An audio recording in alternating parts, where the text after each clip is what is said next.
You're listening to the Live Free podcast. I'm your host, Christine, author, speaker, mentor, and guide. I'm here today to discuss living life after adversity, to discuss living life fully once again, a life of hope, peace, and resiliency, a life fully embodied. I utilize the lessons that I learned going through not one, but two primary cancers. I'm here today to guide you to your joy, turn your pain into power, and lead you back to yourself.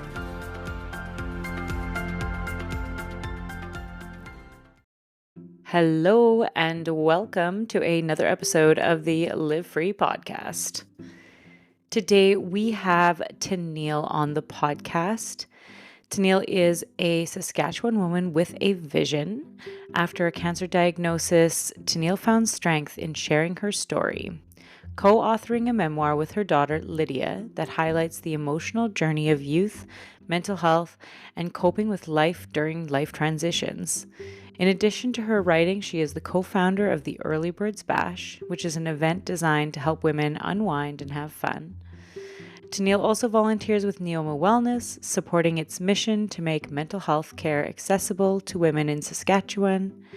Her story is one of resilience, transformation, and a deep commitment to supporting others through life's toughest challenges. Tennille is an extraordinary woman, and we have some amazing conversations throughout this interview. We talk about some subjects that aren't often talked about, and we get an opportunity to really dive deep into what it is to be a survivor of some sort of catastrophe, sickness, trauma. And in her case, it's cancer. So let's dive into a really powerful episode. And I hope you enjoy. Hello, Tennille, and thank you so much for coming onto the podcast. Thank you for having me. It is an absolute pleasure to have you. I'm looking so forward to hearing your story and you sharing your vulnerability. I know you have some amazing, amazing, amazing work that you have done. And I own one of your books, so I can't wait to dig into that. And we'll go from there, okay? So, let's start first with where are you tuning in from? And, how is your day going?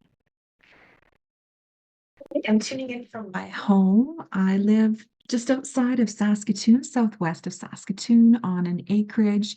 And I live with my husband and my two young adult children.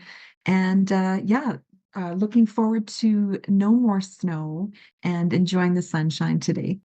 Beautiful, beautiful. Yes, I couldn't agree more. We're in a similar geographical location, you and I.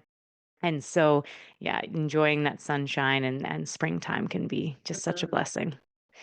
Okay, well, thank you for sharing where you are from.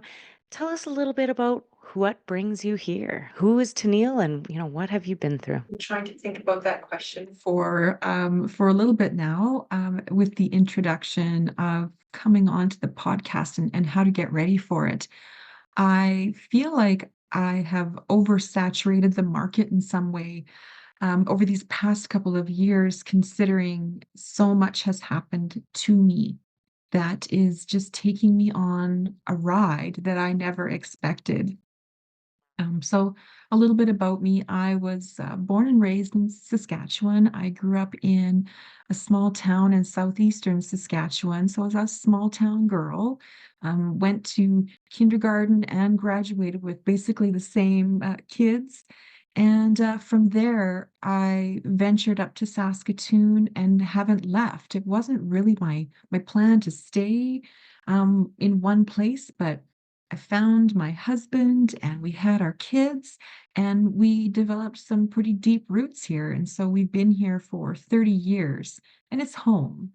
Um, I have family all over the province and into Alberta. And life was, a pretty cookie cutter, found a guy, got married, had a boy and a girl. We have a cat and a dog.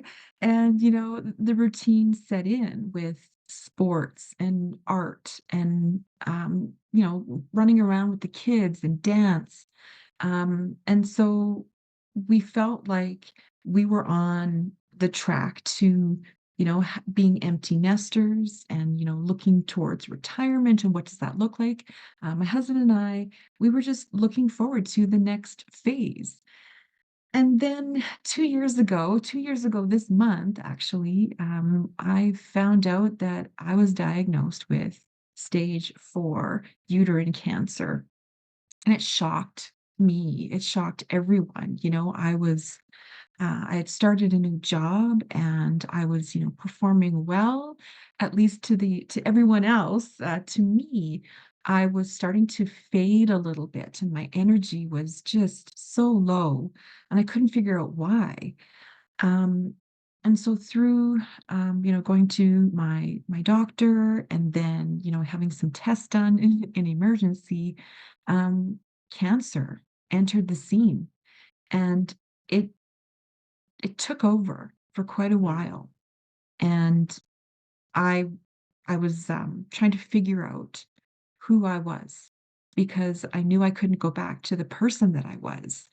Um, I became distraught with leaving a life that I knew because I had perfected that life and I felt like I had it under control.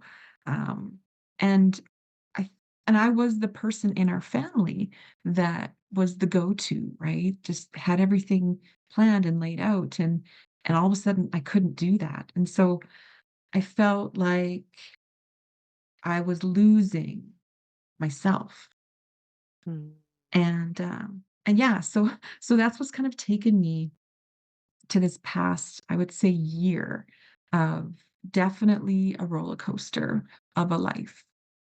Mm. Truly, truly. I really appreciate the emphasis on the grieving of the past you. It's not talked about enough.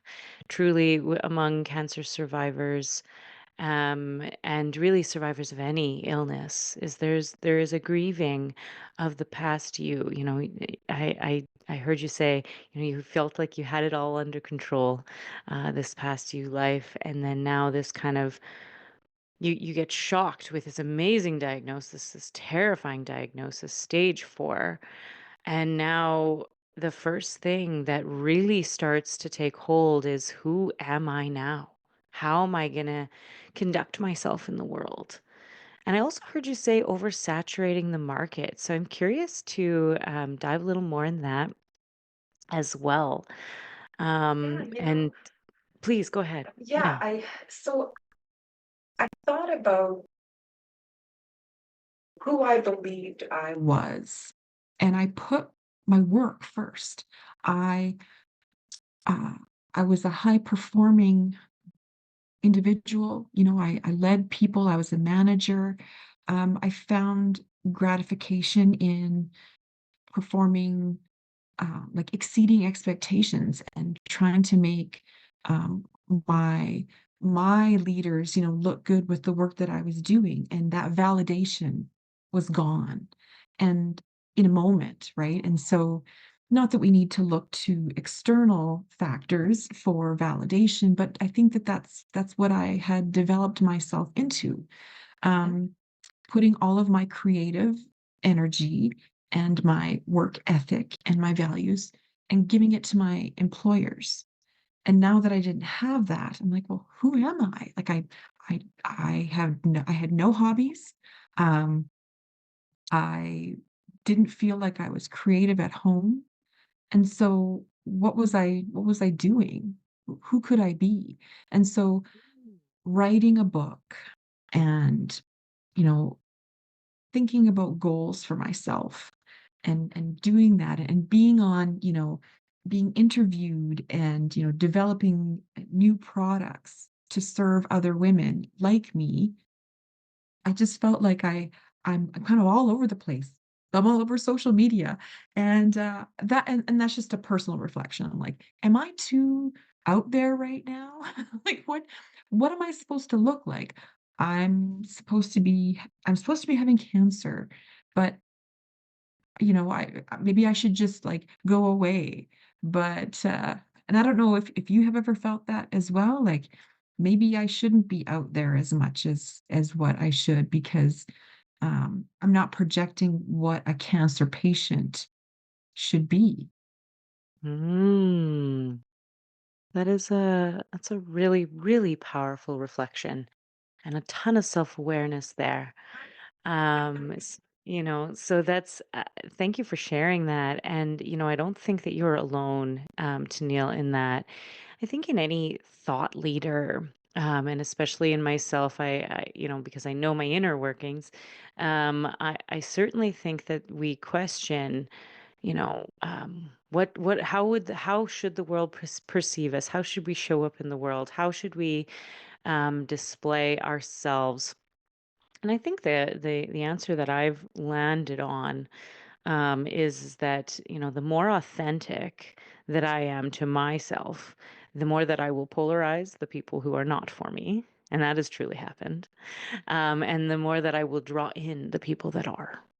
And so, my answer, I suppose, to the question that I believe you're posing, is that I think that you are every bit what you should be, presenting yourself as.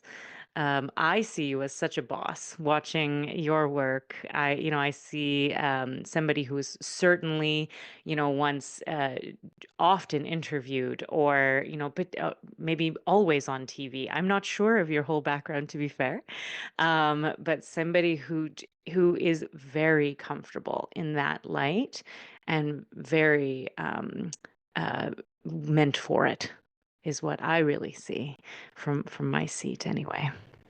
Thank you. And really, it was a scramble to figure out what my legacy, if you will, like what am I like my prognosis was 12 to 18 months.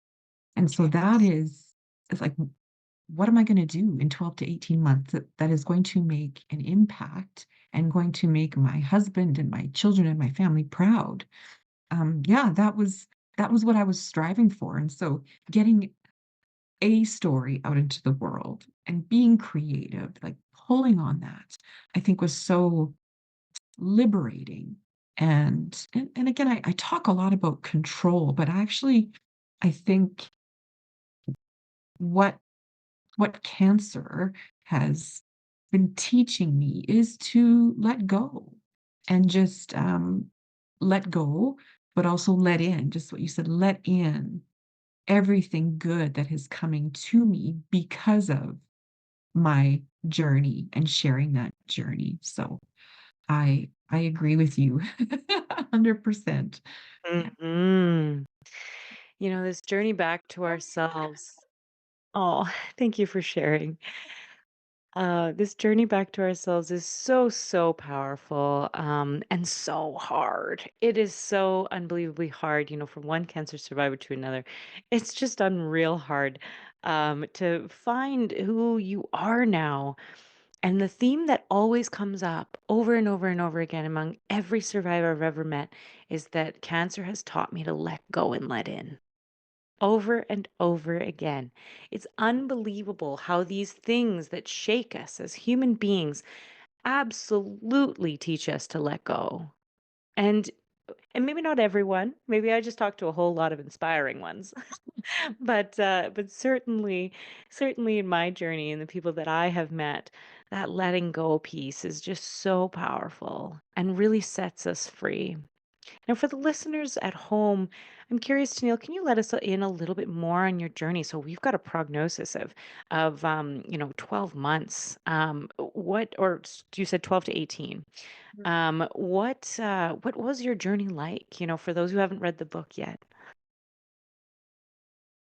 Well, I started to feel some symptoms of what I thought was perimenopause. I'm 48, so at the time I was 46 and um, starting to experience, pain and some cramping and really heavy menstrual flows that just weren't letting up. And so, of course, I went and looked up online what this could be, and I was, reading everything that in line that was perimenopause. And I went to my doctor and I wanted to, get some help and some relief. And so, had an IUD inserted to help with the flow, and that didn't seem to alleviate anything. And so, uh, you know, 4 months later, I was in an emergency room with severe pain. And, it was the emergency room physician that, ordered the ultrasound and found a mass that was 13 centimeters by 18 centimeters. It was huge. And that is, women in our pelvic region, we can carry so much. And I didn't know until it was starting to put pressure on my diaphragm that this was so big, right? I don't know how long I was carrying this tumor, but so, had some emergency surgery. I was so lucky to be a part of a gynae oncology team here in Saskatoon. They took such great care of me. I was introduced into a clinical trial because of I say, the rarity of my cancer, because I also was diagnosed with Lynch syndrome. And Lynch syndrome is a genetic mutation disorder, kind of like, the BRCA gene that people are more familiar with breast cancer.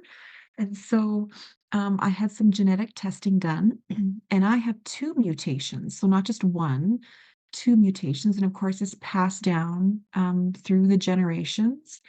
And so with that, I was able to get into a clinical trial because immunotherapy for my type of cancer isn't approved yet in Canada. But I have uh, done 17 rounds of immunotherapy since June of 2023. And next month will be my final round of immunotherapy.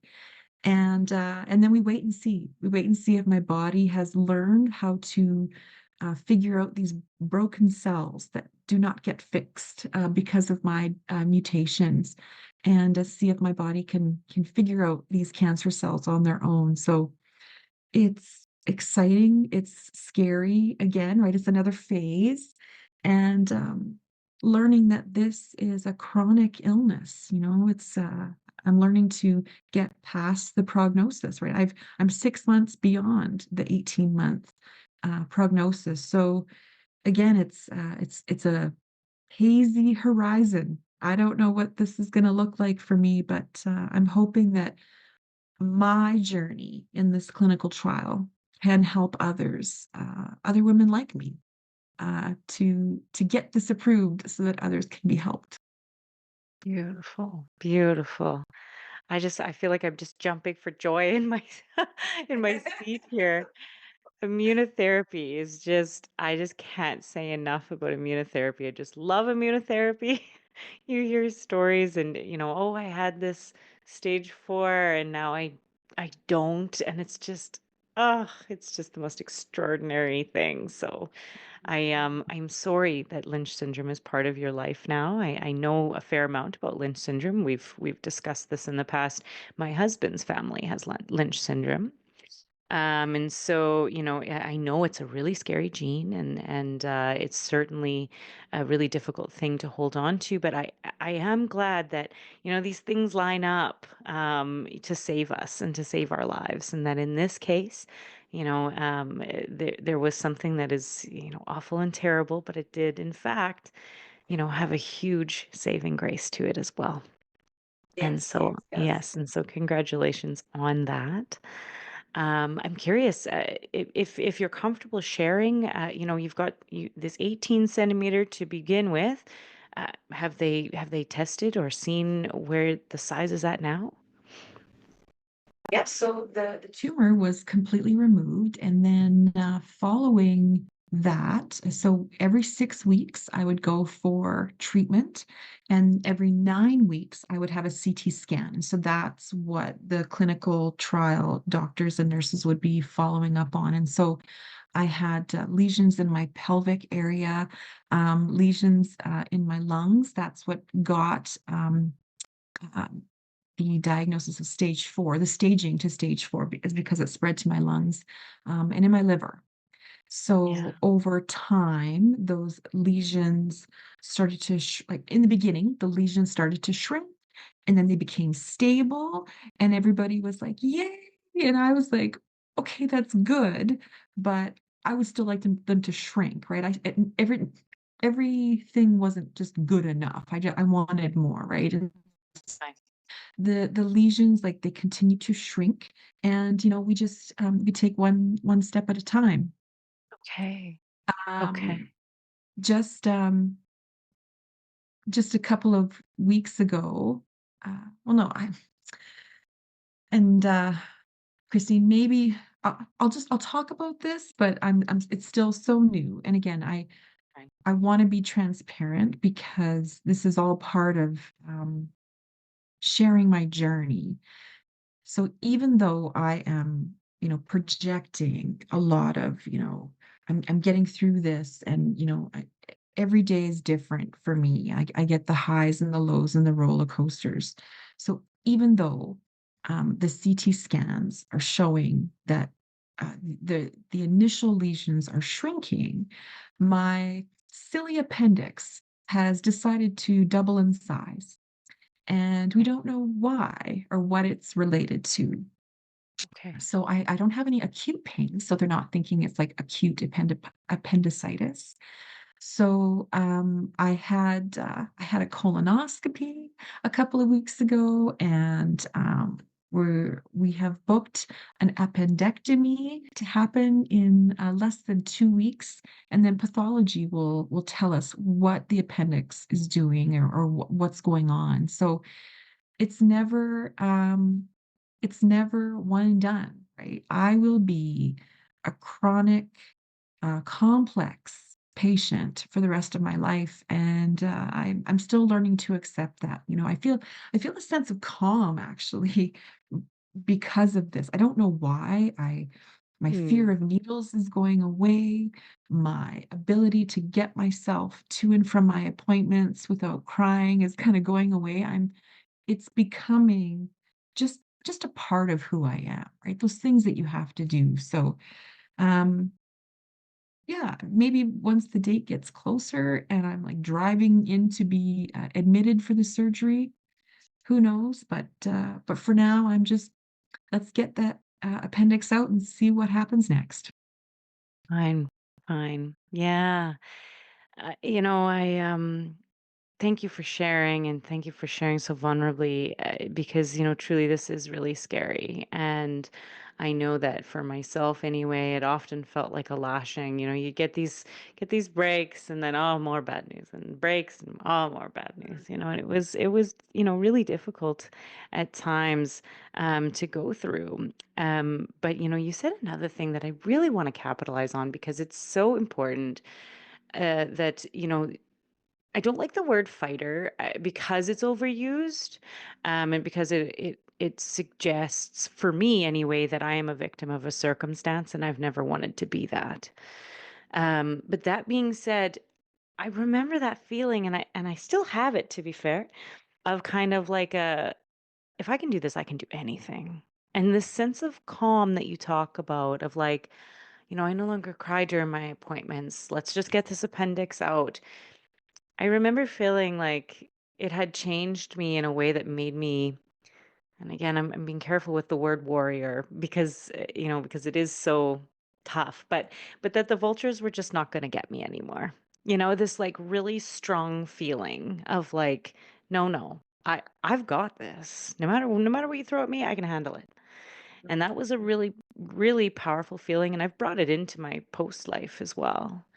Am I describing what you mean when you say calm? Yeah, I think so. There are certainly parts of my life that I no longer have to worry about, where I can focus on the things that I need to worry about. So Mm. if I was working, let's say if I was working full time in the job that I once had, and if my kids were little, like I'm using scenarios, right? It would have been a fight. right? It would have been a fight to get up in the morning, to appear, um, I don't want to, not sane, but to appear professional, to appear like I've got it handled.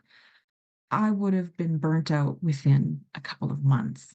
But Mm. there are so many things that have just been taken off my plate to be able to take care of myself, um, is something that I've been doing these past couple of years, which I had never really done. And I think that's the majority of women and Mm. mothers and caregivers, right? We take care of others, but my husband continues to remind me or give me heck to say, like, you, by you taking care of yourself, you are taking care of us, right? And that's flipping the script for me. I never thought about it that way. Wow, it sounds like you have an amazing husband. Yeah, he's pretty cool. Yeah, we don't mind him. Yeah, That's yeah. amazing. Amazing. Well, I think that we keep kind of coming back to this theme of who am I now and how cancer has changed you and how it has affected you. Can you say a little bit more about some of the gifts that you feel that you've gotten and the ways that you've changed in positive ways? Had to reflect on the number of people that I have crossed paths with in my entire life. So, writing a book, writing a memoir, not even just a book, a memoir that's describing my feelings, my life as I knew it and know it. Um, People came out of the woodwork that I hadn't heard of in 30 to 40 years. People Wow. that I had crossed paths with in my work, as a professional association work, being a board member, they don't even live in Saskatchewan. They're all over the country and saying, like, you made an impact on me. Um, People that, and I wouldn't really say people have like outright like said goodbye, like left me because of like, I haven't really seen that, but the amount of people that have come into my life is unreal, Christine. Like, um, caring for us in ways that we needed when we didn't know, offering their help and their support. Um, I am part of a masterminding group with Michelle Murphy, Life on Purpose, a little plug. Um, Yeah. she has been instrumental in helping me find myself, my new self. And in that way, I have learned to set goals for myself, to be of service to others as well. And so, um, not just I could have just crumbled and right and gone inward and poor me and Hmm. everything is about cancer and I didn't want to be Tennille with cancer. I'm more than that. And so by offering myself to others, I have just met an amazing group of people who uh, I don't know what I would do without them now. Yeah. Yeah. Yeah. Oh, that's beautiful. That's beautiful. And I'm hearing a lot of like showing more of yourself in your true essence has brought these people in. And sharing more of your vulnerability, of your story, of everything that you've been through, that has brought the people in. And isn't that a testament to how we go through life not wanting to make a scene or show up in a way that others might be bothered by us or whatever else. Stay small, keep quiet. But then the moment we choose not to do those things, the moment we choose to make a scene, that is when the people come out of the woodwork. That is when our tribe shows up. That's when our people show up. Yeah, I have absolutely felt that. Yeah. Yeah. Yeah. Oh, that's beautiful. Amazing, amazing, amazing work. You are such a testament to strength and in really grace in such an amazing way. To talk to someone who has the chronic disease of stage 4 cancer, and to say, my life has really become quite beautiful, is just not something that you expect to hear, and yet here you are, and with so much hope in your heart. And I think that is what carries us through these experiences. And you said, I could have let myself crumble and go inward. And that happens. It does. It does, but it takes a lot of strength and a lot of bravery to flip it and flip that script, and say, no, no, this is going to make me better and not bitter. And that's just an extraordinary attribute to Neil. I was as we do, we follow cancer forums, or we hook into some social media folks that are being so vulnerable and sharing their journeys as well. And so I've done that as well. And I followed this young man who was in his 30s, and he got diagnosed with cancer, and like the day he found out, he posted a story or a reel saying like, I have this cancer. And the flack that this young man received about capitalizing on his cancer, like, how dare you, right? And that struck a chord with me. I was like, am I doing that? Am I capitalizing on a situation that is serious? And I am not um I haven't shared, we don't share everything about our journey, but I'm sharing Right. enough that, Hmm. and projecting, a presence where I Hmm. think, are people thinking that about me as well? And Mm. then he said, "You're right, I am. This is what I do for a living, and my income has could change. And this is what I do for a living. So you're right. This is my story, and I'm capitalizing on it." And I was like, "Oh, good for you. That's what I needed to hear too." Yeah. Um, yeah, it's Yeah. our story. It is. It's truly our story. I couldn't agree more. And, I've I've had people call me on it too. So you're not alone in that fear. And oh, how dare you? Like, this is a real thing, and blah blah blah. Blah. And the fact of the matter is that, a person who has been through abuse and now speaks on stages to women who have been abused, aren't they? But they're still helping people. The person who became the person who became a psychologist and went to school because of their experiences, aren't they? I think the world is made up of people who have the bravery to take their story and turn it for good, and that retribution and remuneration is part of what is a part of the necessity of life. So for someone to say you're capitalizing on it, well, that's like saying an oncologist is capitalizing on their schooling. Truly, we need to work, number one, and and ideally, we make the world a better place. And I think that if you are doing those two things, this poor man, with all the flack that he's received, good for him for saying, yeah, absolutely, I am.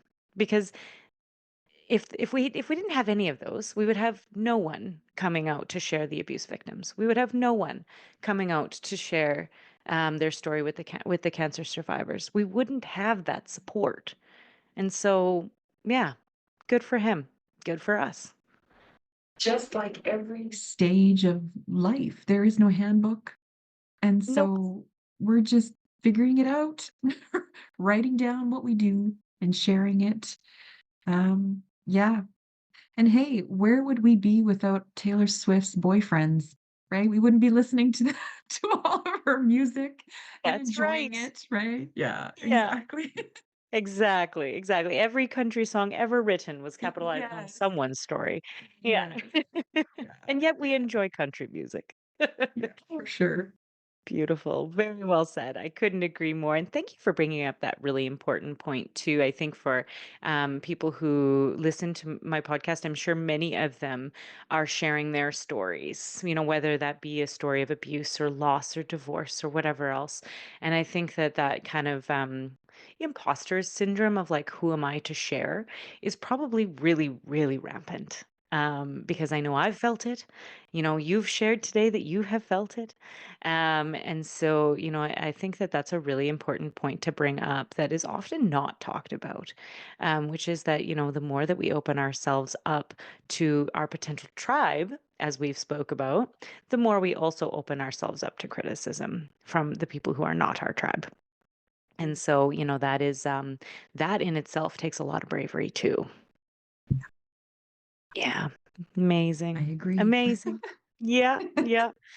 Certainly. Now, I want to talk just for a few more moments about your book because there's something special about your book that is a little different from your typical cancer survivor's book, and I want you to share that with our listeners so that they can know what they're coming into. So I've written three. You're talking about the memoir, yeah. You're right. I am talking Um, about the memoir. Yes, you have no, written three. I'm just kidding. Yeah. Um, so I had never written a book before. I was actually quite nervous. And at the time that I had been diagnosed with cancer, my daughter Lydia was in grade 12, finishing high school, and she herself was going through, some transition, and we were helping her work through her mental health, some mental illness. And, I found that, even though I was, bedridden and had cancer, like just life goes on, and I was still mom. And so as the year rolled on, I thought to myself, our story um, is really kind of interesting and unique. And I had never come across a book where the mother-daughter are writing about the same year or same situations, but from their perspectives. So that's what our memoir is. It is 1 year, and we each write about our month. So I write about my January, and then she writes about her January. And that's how the chapters are organized. And what's really neat is that there are certain situations that are the same. Like we write about the same situation, but from each perspectives. And so um, it's a really powerful way to understand what what is uh, what is important to some and what isn't, and how we came through each of those situations together. And so, yeah, it's a snippet in time, and I think it was healing for Lydia's and my relationship as well, and cathartic as well. So yeah, that's I hope that people enjoy it. It's young love. It is a mother-daughter relationship trying to figure it out. Um, Me trying to figure out what my life looks like now after cancer. Yeah, so it's an interesting read. Yeah, I love the multiple perspectives. I think that's really important, and I think it can be really helpful for so many of us that are mothers. That when you get that diagnosis, that you might be able to get a little bit of a glimpse into what your young adult or young teenage daughter might be feeling, and through that experience. And so I think that's a really unique add-on. And what about the other two books? Let's talk more about those. You're right, I am focusing just on the memoir. Um, That's the way the book, the memoir came out, and we had a book launch, and it was out in the world. We had let it go, and I thought, well, now what, right? So Fine. I decided I'm going to work with someone to write a children's book. So I wrote a children's book about two characters, my pets in our home, Conan and Remy, And yeah, so I worked with an artist through Fiverr. She worked all the way in Turkey or Istanbul. So that was kind of fun. It was, a couple of months of back and forth, and I ended up publishing it just before Christmas. And so there was a lot of buzz about that book. It's called Remy's Big Treat. And yeah, so it's a different, it's a different genre altogether. And then my third book, it's a guide. It's not really a book. My husband and I, we were planning on it, taking a trip to Mexico in February, and realized that we still didn't have everything in order. And so I started to write things down. What do I need to put in place in the event of my or our death for our children? And the more I started writing and figuring out what I needed, I was sharing it with my friends, and they were like, "Oh, this is amazing. You need to publish this." And I thought, "Sure, I'll publish this." And it's just been taking off like you wouldn't believe. So people are enjoying it, whether it's in a digital copy or in a paperback copy. So yeah, that's from September to now, 3 books. And yeah, I'm enjoying that process. Yeah, absolutely. I feel like we're just gonna wait on number 4 at this point. Something you're enjoying. Excellent. Okay. Well, thank you so much for sharing and truly for being on here today, Tennille. Is there any final thoughts that you wanted to leave with our listeners? I say find your people, find your tribe. Um, they will love you and they will care for you, and let them in. Let them in. Mm, okay. Okay. Beautiful. Thank you. Thanks so much for being on the podcast today and for sharing your fantastic story. And we will chat soon. Thank you so much for listening. If you loved this last episode, then consider rating the podcast. Those few seconds that it takes makes a huge difference. Also, if you are interested in mentorship, transformational programs, or reading the book Unbroken, Rising Above, Thriving Within, then take a look at the show notes for all the resources and links. Always remember, you can overcome any obstacle. Let's do this together.